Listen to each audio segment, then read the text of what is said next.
युग धर्म प्रज्ञा बुलेटिन की तरफ से मैं आज उपस्थित हूँ नई दिल्ली में अंबेडकर अंतर्राष्ट्रीय भवन में, जहाँ सामाजिक न्याय एवं गायत्री परिवार के द्वारा जो एक समझौता किया गया है नशा मुक्त भारत के लिए। आइए हमारे बीच गायत्री चेतना केंद्र के वरिष्ठ परिजन व्यवस्थापक आदरणीय बालरूप शर्मा जी उपस्थित हैं। इनसे मैं अपनों से अपनी बात करते हैं। बाबू जी, यहाँ किस उद्देश्य से आप आए थे यहाँ पे? ये भारत हमारी योजना तो बहुत पुरानी है। हम तो जीवन का समग्र उत्थान प्रयास परिष्कार चाहते हैं और नशा उसमें एक बहुत बड़ा बाधक बनता है। तो भारत सरकार की ही चेतना जगी है कि गायत्री परिवार के द्वारा जो अभियान चल रहा है नशा मुक्ति आंदोलन, तो हमारे साथ मिल करके समझौता करके चाहते हैं कि इसको और गति दिया जाए। किनके साथ समझौता हुआ? ये अपना जस्टिस न्याय and empowerment, social justice empowerment और अधिकारिता मंत्री हैं हमारे डॉक्टर वीरेंद्र कुमार जी। उद्देश्य एक ही है, गायत्री परिवार का जो ये अभियान है, ये भारत सरकार का भी इसमें सहयोग रहेगा। दोनों मिलजुल करके जनमानस का परिष्कार करना हमें है, व्यक्तित्व का निर्माण करना है, मानव का निर्माण करना है।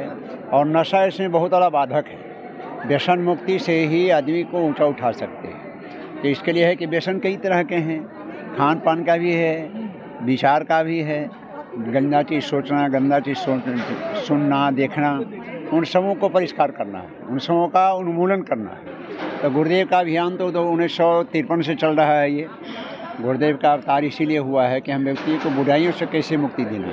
अभी हम बात कर रहे हैं, यहाँ पे एक समझौता हो चुका है।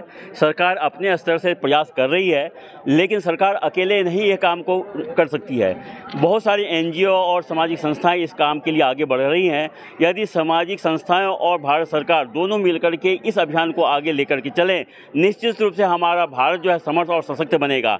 जहाँ हम लोग जानते हैं कि भारत में 65% युवा निवास करते हैं, उसमें से कुछ युवा जो भटक गए हैं, उसके लिए करीब करीब डॉक्टर चिन्मय भैया ने बताया कि 10 करोड़ ऐसे युवा हैं जो कि आज नशा के लत से जुड़ चुके हैं। उनको दूर करना हमारी जिम्मेवारी बनती है। इसमें गायत्री परिवार का एक अहम भूमिका बनने जा रहा है। इसकी योजना क्या है बाबूजी, आगे कैसे होगा दिल्ली एनसीआर में नशा मुक्त भारत? हम धर्म तंत्र से लोक शिक्षण जन जागरण का काम करते हैं। गांव में घर में हम यज्ञ कराते हैं, जन्मदिन मनाते हैं, विवाह दिन मनाते हैं। हर अवसर पे हम देव दक्षिणा मांगते हैं। गायत्री परिवार की विशेषता यही है कि हम देव दक्षिणा पैसा नहीं कहते हैं, एक बुराई दीजिए।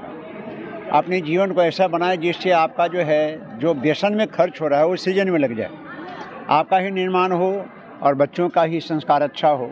तो हम बुराई छुड़वाते हैं घर घर में, गाँव गाँव में जाकर के। बाबूजी, एक मेरे मन में प्रश्न आ रहा है, कोई भी नशा जो है, हम मादक पदार्थ की बात कर रहे हैं अभी, लेकिन अभी समाज में हम देख रहे हैं कि इलेक्ट्रॉनिक की जो डिवाइस हैं उसकी भी लोगों को आदत लग गई है। चाहे व्हाट्सअप हो, मोबाइल की आदत इतनी होगी कि शारीरिक कष्ट उनको ज़्यादा हो रहा है। खासकर बच्चों में ऑटिज्म का प्रॉब्लम है, सर्वाइकल प्रॉब्लम है, तो ये भी एक नशा है। तो इस तरह से हमें इससे भी बचना होगा। तो इसके लिए कुछ मैसेज दे दें आप युवाओं को। गायत्री परिवार का उद्देश्य ये है कि हम हर मोर्चे पे काम करें। सबसे पहले हम कहते हैं व्यक्ति व्यस्त रहे, मस्त रहे, खाली दिमाग शैतान का घर होता है। और दूसरा है कि आदमी स्वाध्यायशील हो, चिंतनशील हो, प्रगतिशील विचार, रचनात्मक दृष्टिकोण, स्वस्थ विचार। हमारा कहना है कि जिस तरह शरीर के लिए भोजन जरूरी है, उससे 1000 गुना जरूरी है स्वस्थ विचार का भोजन। तो स्वाध्याय के लिए, साधना के लिए, संयम सेवा के लिए हम प्रेरित करते हैं। आदमी जन सेवा में लगे और दूसरे के दुख दर्द को समझे। हमारे बच्चे भटक न जाएं, तो हम भी यदि उसके लिए चिंता करेंगे। एक बच्चा यदि माँ के सामने, पिता के सामने जाके कहता है कि हम गायत्री परिवार से आए हैं, हमारा जन्मदिन मनाया गया गायत्री विद्यालय में, हम बाल संस्कार शाला में चाहते हैं, एक ही चीज़ कहते हैं अपने पिता से कहना, बुराई छोड़ने के लिए, उनसे दुर्व्यसन मांग लेना। तो बच्चे से बहुत प्रेरित होते हैं, माता पिता प्रभावित होते हैं और बच्चा का हित चाहते हैं। हमारे बीच अभी व्यवस्थापक जी की सहपत्नी उपस्थित हैं। मैं इनसे भी कुछ सवाल करना चाहूँगा। दीदी, आज महिलाएं जो है घर में बैठती तो हैं, गायत्री परिवार के कुछ काम तो कर रही, कुछ महिलाएं जो हैं उनको भी नशा की आदत लग गई है। किस तरह का? वो टीवी देखती हैं, सीरियल देखती हैं, वो इंतज़ार करते रहती हैं और खाना बनाते भी सीरियल देखती हैं, जिससे आजकल आधुनिक जो एक सीरियल जो चल रहा है उसमें मन भ्रमित हो रहा है महिलाओं का, जिससे उनका परिवार विघटित हो रहा है। इसके बारे में कुछ मैसेज दे दीजिए आप।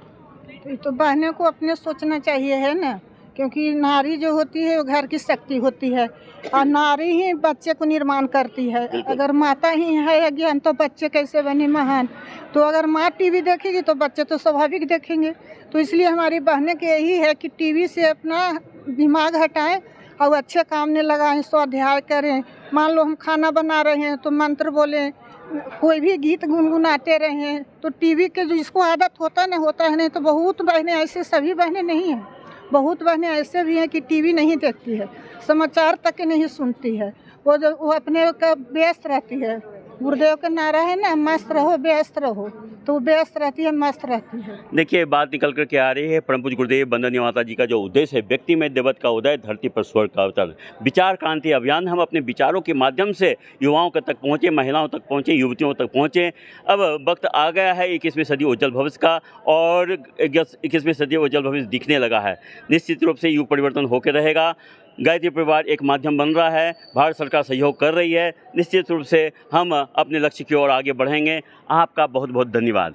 आप सबका बहुत बहुत धन्यवाद। प्रणाम।